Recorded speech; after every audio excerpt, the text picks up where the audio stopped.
Hello, you. My name is Lauren Layfield, and this is Your Next Podcast, the show the podcast fans everywhere have been waiting for.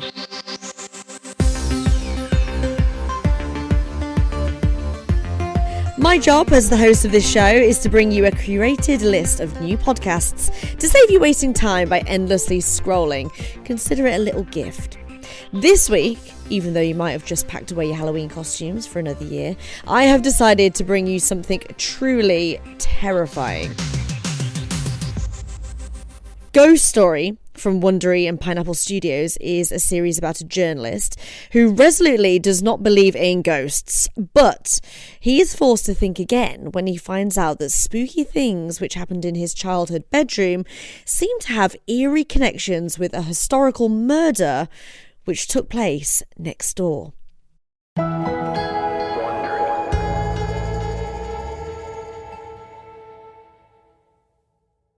want to tell you a story. Well, it's really three stories, all wrapped around each other. It's a ghost story, it's a murder mystery, and it's a family drama. By which I mean it's about my wife's family, her family's history, and there's a chance they'll disown me for doing this. If you come out with a piece that says he was a murderer, then I will be sorry that we ever said we would contribute to it.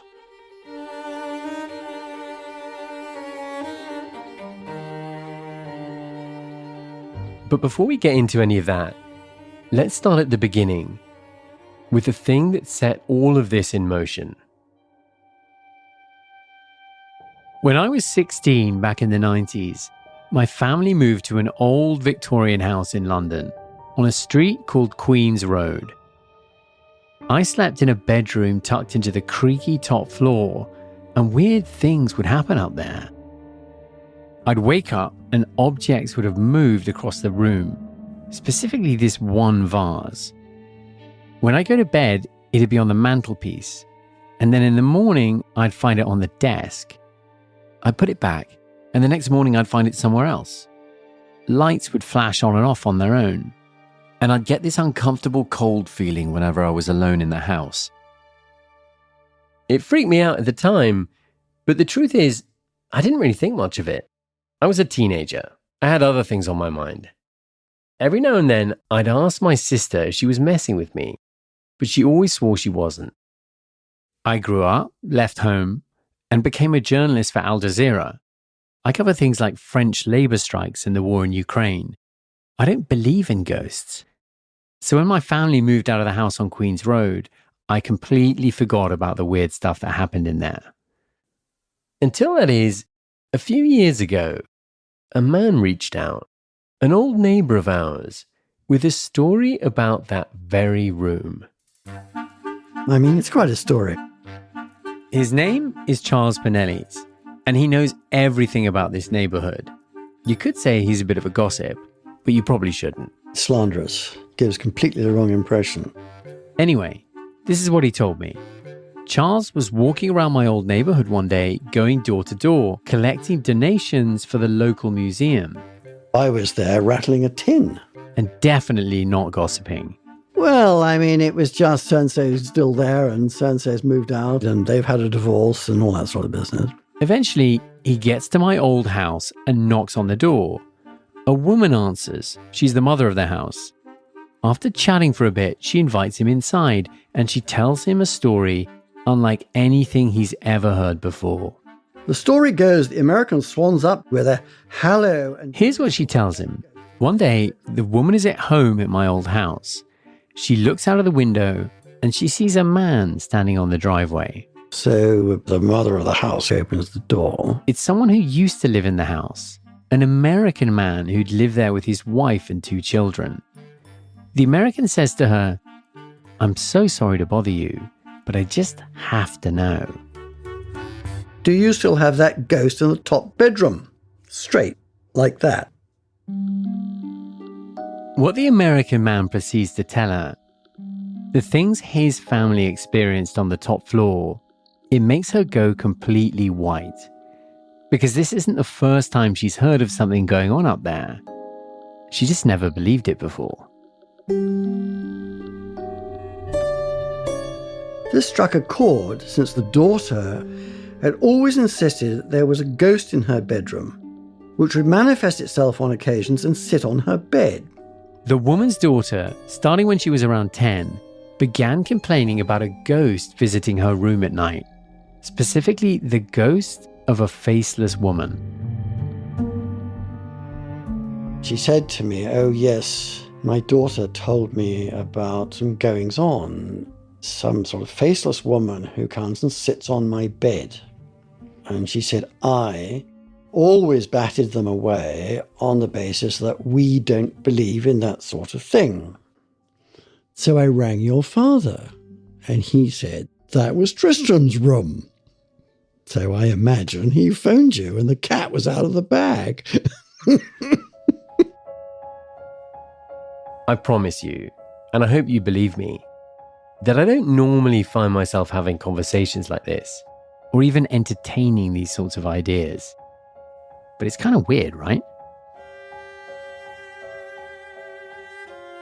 You now have 3 completely unconnected families who have had some sort of strange, inexplicable experience on the top floor of that house. I think it's wonderful.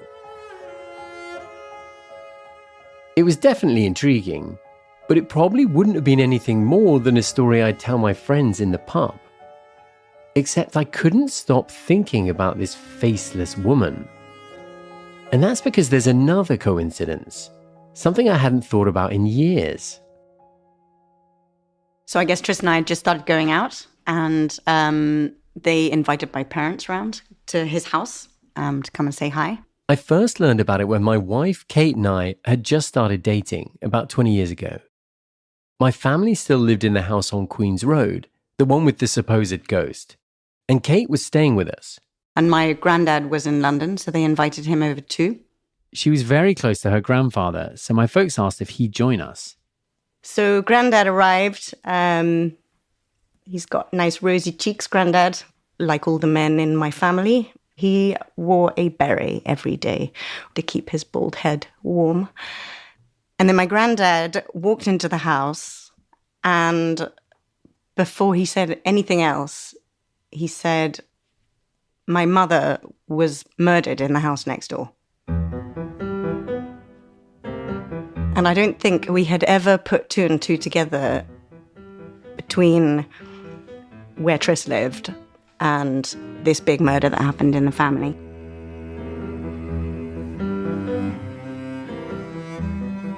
To be clear, I'd never heard about this murder before. In fact, Kate didn't know a lot about it either. Just that her great-grandmother had been killed decades before. She had no idea that it happened here. Neither of us had any clue at the time that my new girlfriend's family had any connection to this neighborhood, let alone the house next door. But the details of the murder make the coincidence even stranger.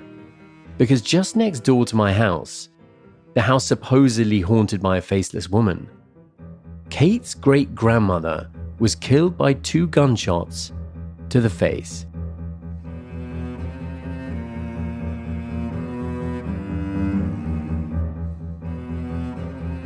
From Wondery and Pineapple Street Studios, this is Ghost Story. I'm Tristan Redman. Episode 1, The House Next Door.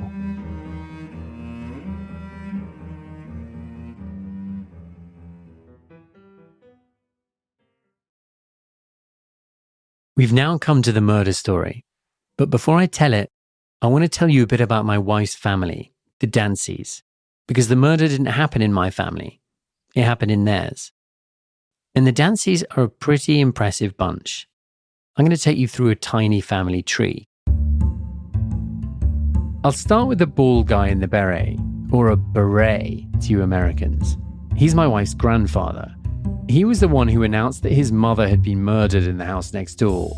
He was a well-known headmaster of elite private schools in England, including the one Kate Middleton went to. Then there's his son, my father-in-law, Jonathan Dancy, who's also bald and wears a beret. He's a pretty famous philosopher.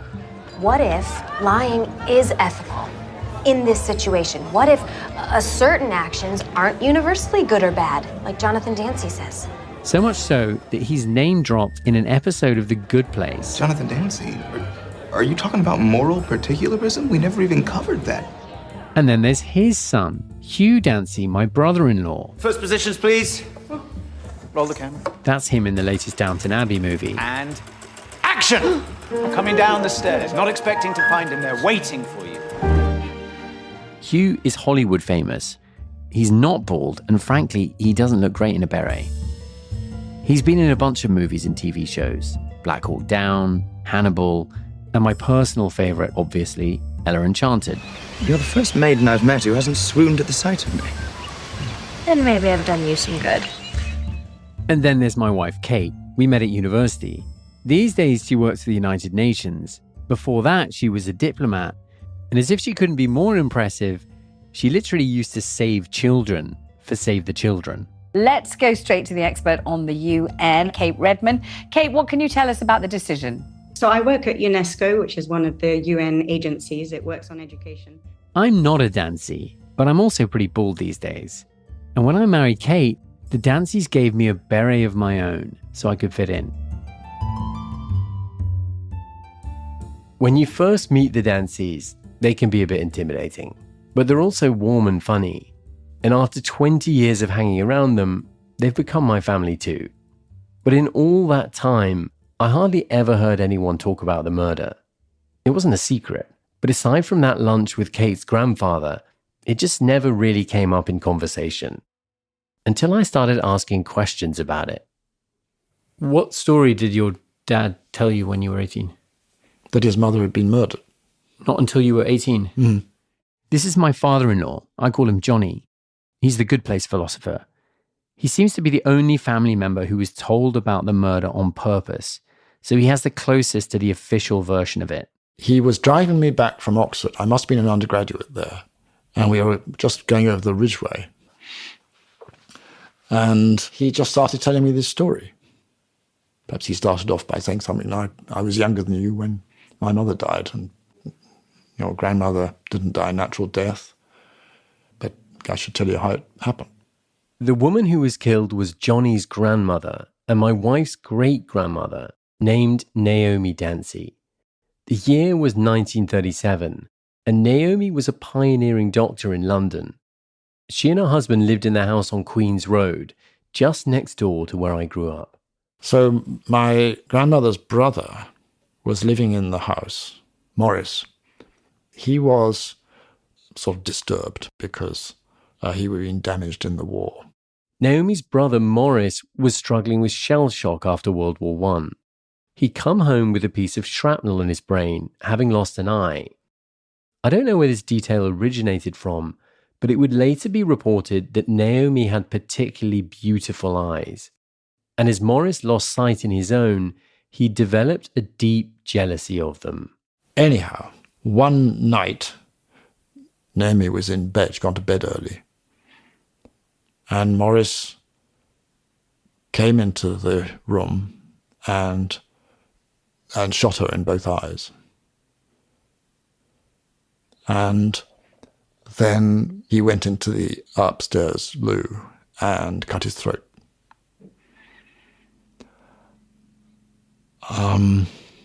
That's the story, really.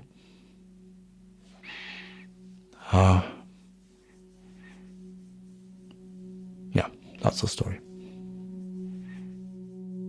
This is why, when I learned about the faceless woman in my childhood bedroom, I thought about Naomi. I wanted to know more about her and what happened that night. Who was Naomi? Well, that is a very good question. I know nothing. I didn't even know her name until you started working on this. Did you know anything else about her? Nope. Except no one seems to know much about her. I mean, as far as the family goes, there is nothing. Is it Naomi? Am I saying the name right? And in fact, as the story's been passed down through the generations, it's become less about Naomi and more about the man who survived to tell the tale. The critical narrative part was Father jumped off the stairs, like to dodge a bullet or something like this. Because there was someone else in the house that night. Naomi's husband, John Dancy, my wife's great-grandfather, known in the family as Father. The way I've always told it was that Father not only switched off the lights, but also flung himself backwards down the stairs. The name Father is a sort of play on the word father. Father, Father. Anyway, the story goes that the brother Morris tried to kill Father that night too, but Father dodged the bullet and narrowly escaped. It was an action story. Great granddad had done like a really cool James Bond, jumping over the banisters, shooting out the light, like one of those rolls that commandos do, and then shot the guy. What are you doing with your hands? I'm doing the guns, like. Well, like a gunslinger. All details of Naomi have fallen away, and what remains is admiration for Father and his daring escape. Is that like, did that make him a hero? Yes. And this makes some sense. Father has sort of an outsized influence on the family. They say it was Father who established an obsession with education that the Dancys retain to this day. Even outside of the family, his presence is larger than life. There's a BBC documentary about the guy. His portrait once hung in the Royal Academy of Arts. He's the family patriarch. And one of the reasons we're calling him Father here is that there are so many John Dancys in this family. There's one with his name in every generation. Which brings us to the third story, the family drama. Because just 2 days after I heard from my old neighbour about the ghost in my teenage bedroom, my wife discovered something that totally called into question this heroic image of Father and the family's story of the murder.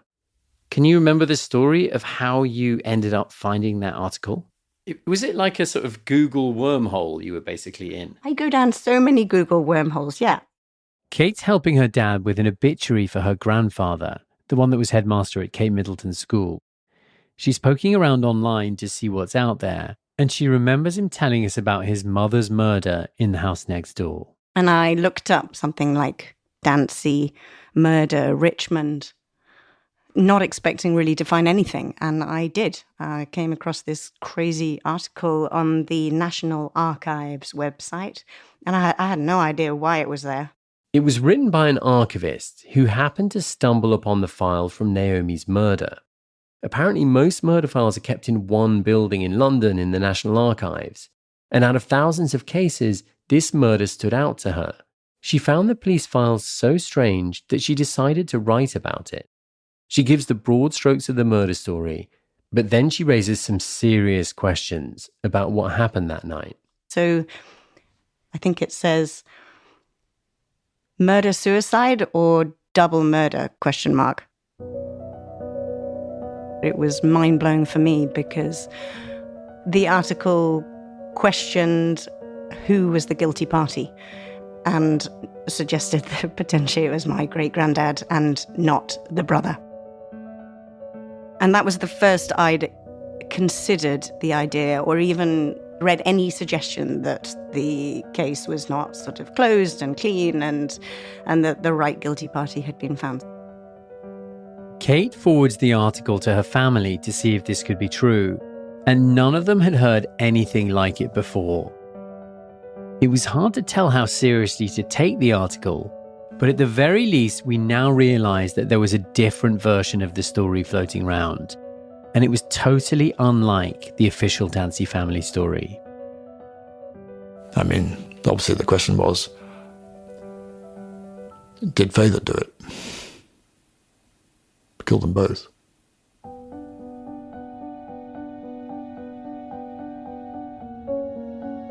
Kate's family decides this blog post is no big deal, nothing to take seriously. Better to just keep moving and let it be.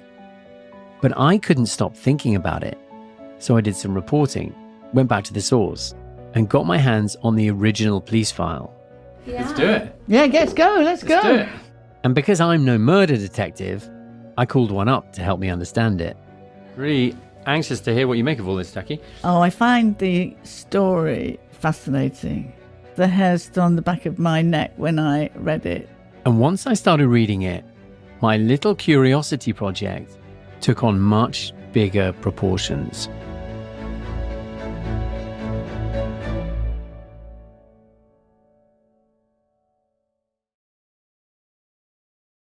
So cute here. On an autumn day in 2022, my producer colleague Annie Brown and I are standing outside a little cottage in a quaint village in Surrey, waiting to meet a retired senior police officer from Scotland Yard. We've got the police file in your bag. Yeah. Good morning. Hello, Jackie. Jackie Moulton spent nearly 30 years in the job and became one of the only female detective chief inspectors at a time when men dominated these jobs. There's a hit TV show in the UK that's based on her called Prime Suspect. Helen Mirren plays Jackie. I was a career detective. That's all I ever wanted to be, was a detective. We dealt with murders, rapes, domestic violence. I was a hostage negotiator, fraud cases, the whole gambit of crime. After my wife Kate found that article raising questions about who might have actually killed Naomi, I wanted to have an expert walk us through the original police file to help us understand it.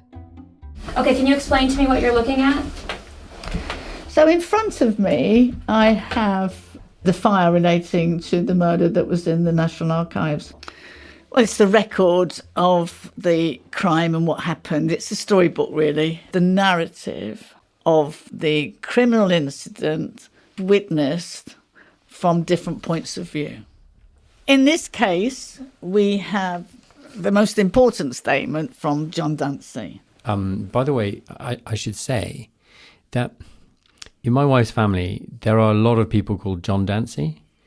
So what do we call him, Dr. Dancy? We call him in what he's called in the family, which is Father. Oh, I can't say that.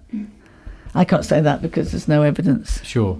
But if you don't mind, I'll call him Father just because it's so confusing for people listening to the story. But if I'm not consistent, but from you, it's totally fine. We're going to spend much more time with Jackie and Father's statement later. But for now, I want to walk through the night of the murder from Father's point of view. His account is the most detailed version of what happened that night, as told to the cops directly after the murder.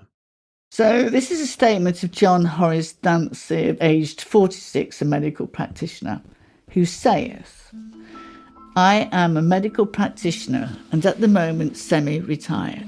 My wife, Naomi Dancy, was Assistant Medical Officer of Health at Hammersmith, where she has worked for 16 years. We had 3 children." The statement's rather long, so we'll just be reading parts of it right now.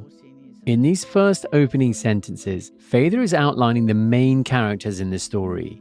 We've got Father himself, his wife Naomi Dancy, and her brother, Maurice Tribe.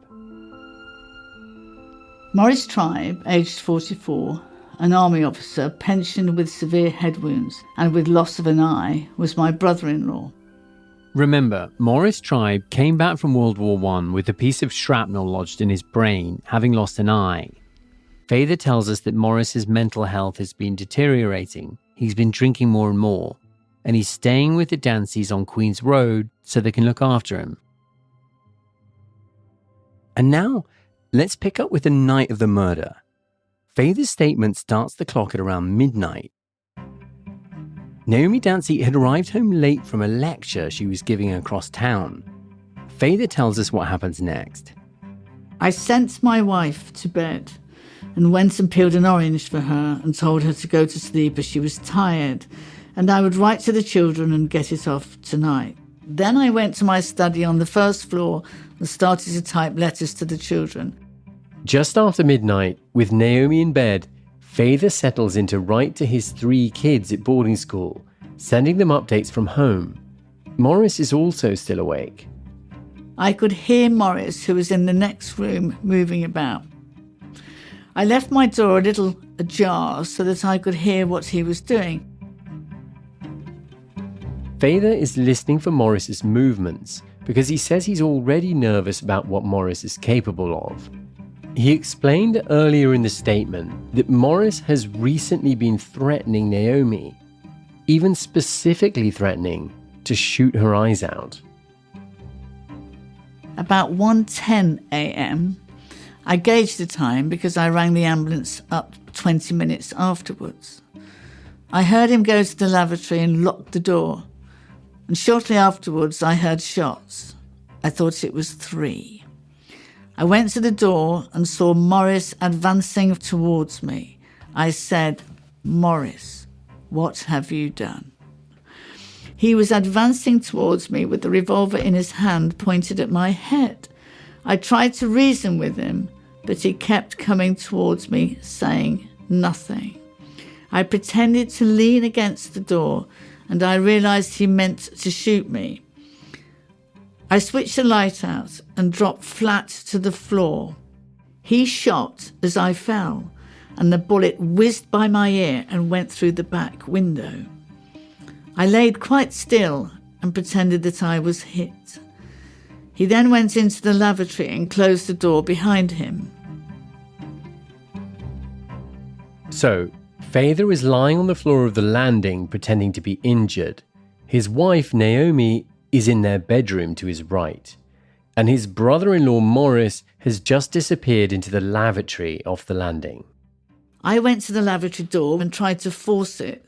I found it was locked from inside, and I called on him to come out and give me the gun. He said, "Stand away from those panels, or I'll shoot you like a dog." I should warn you, the last section of his statement gets pretty graphic. I then went into the bedroom. I saw my wife in bed. She had been shot through both eyes and blood was spurting from one of her eyes. Eventually, after a struggle, I forced the door of the lavatory with my shoulder. I found Morris in a somewhat sitting position with his head bent forward. A razor fell from his hand as I pushed the door open. I felt for his pulse and found him pulseless. I left him and went into the bedroom to look at my wife. After a lapse of a few minutes, I telephoned the ambulance and later the police. Signed, John Dancy. At 9:30 a.m. on the 23rd of November, 1937.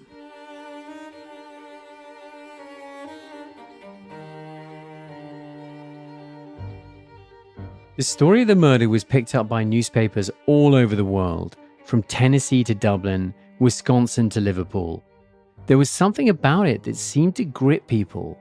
Maybe because women doctors were so rare in the first place, or the gruesome specifics of the crime. The headlines read, "Envied his sister's eyes, so killed her," or "Brilliant woman doctor shot dead." But it was also Father's escape that fascinated readers. Nearly every article included a dramatic first-hand account of his standoff with Morris and the gory cinematic details that Father shared with the press. But the statement is just the first document in the police report. And the more that you read, the more questions that you have to ask yourself. And I would have done this investigation a lot differently. As Jackie, Annie and I make our way through the file, we get to a point in the story that the archivist noted in her blog post. At this point, some anonymous letters had started to come in. The final documents in the file are 2 anonymous letters sent to the police by members of the public in the aftermath of the murder. They're barely legible, but both letters urge the cops to look into the husband.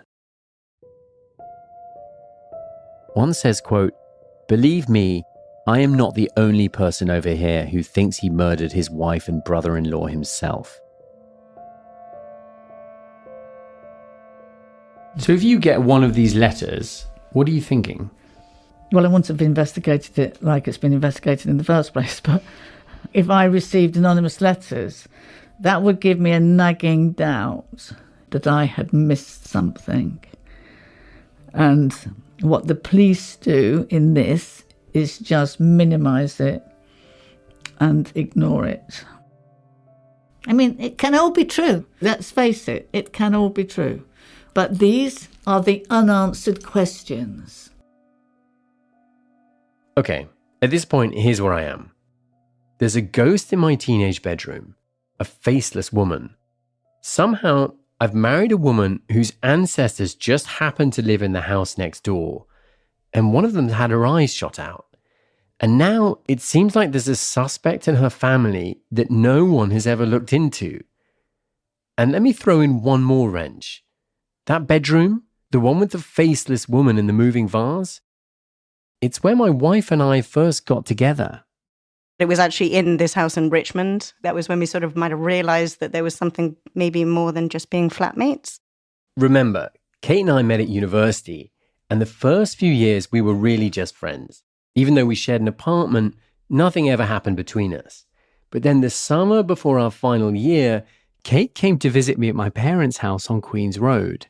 They're in Tristan's bedroom. I'm sure his parents will be delighted to hear that that's where we actually got together concretely. I'm too British to say it any other way. So. The night that we got together concretely was a big turning point for us. We went from being friends to dating to married 5 years later. Maybe it was random. Maybe it was fate. But could it have been some sort of paranormal intervention? Listen, I don't actually believe Kate's great-grandmother was there in the room with us that night, manipulating us for her own purposes. I'm not totally nuts. But has the thought crossed my mind since I started this project? Yes. Yes, it has.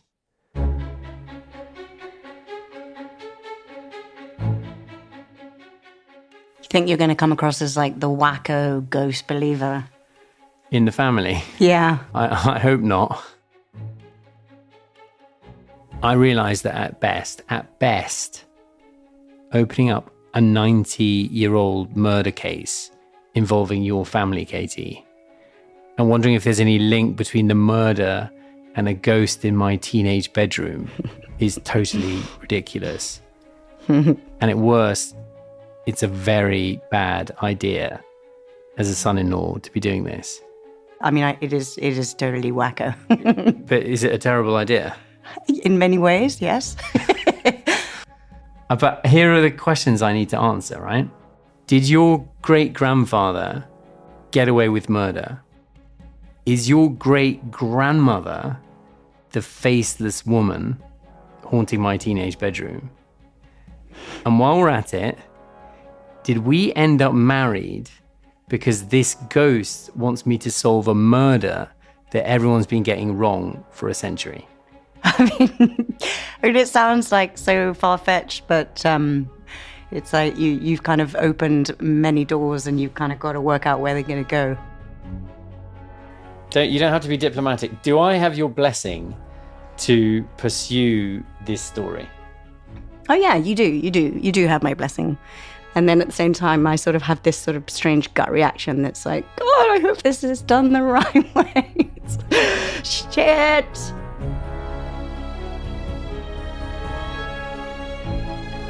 This season on Ghost Story. Everything has possibility, doesn't it? In murder. My dad would never have killed my mom. He loved her. There's a legal term for phrases like that. This is all bullshit. What is the actual evidence? I feel deeply disturbed by that experience. Yeah. We're going to be more traumatized by this podcast than we were about the murder, I'll tell you that. You are deconstructing an age-old story that a family has told itself. You're not going to get to the truth. There is going to be blowback.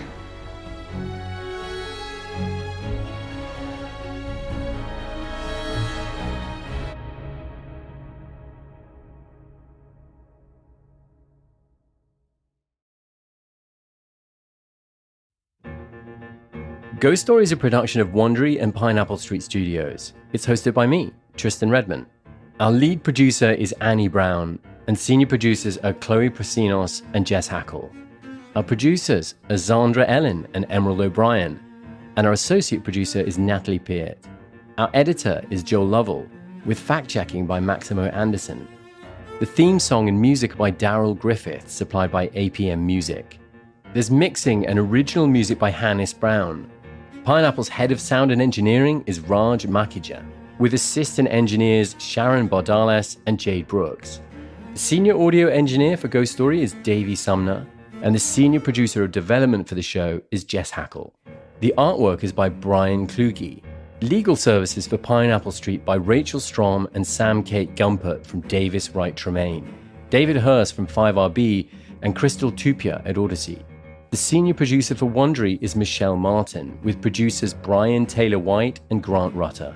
The managing producer for Wondery is Rachel Sibley, and the coordinating producer is Sarah Mathis. Our executive producers at Pineapple Street are Maddie Sprung-Kaiser, Max Linsky, and Jenna Weiss-Berman. Our executive producers for Wondery are Morgan Jones, Rich Knight, Marshall Louis, and Jessica Radburn. Special thanks to Jonah Hull, Ed and Chloe Caesar, Alison Vermeulen, Jonathan Oates, Eleanor Johnson-Ward, Barney Lee, and Chris, Jan, Sophie, and Justine Redman. This episode contains public sector information licensed under the Open Government License version 3.0.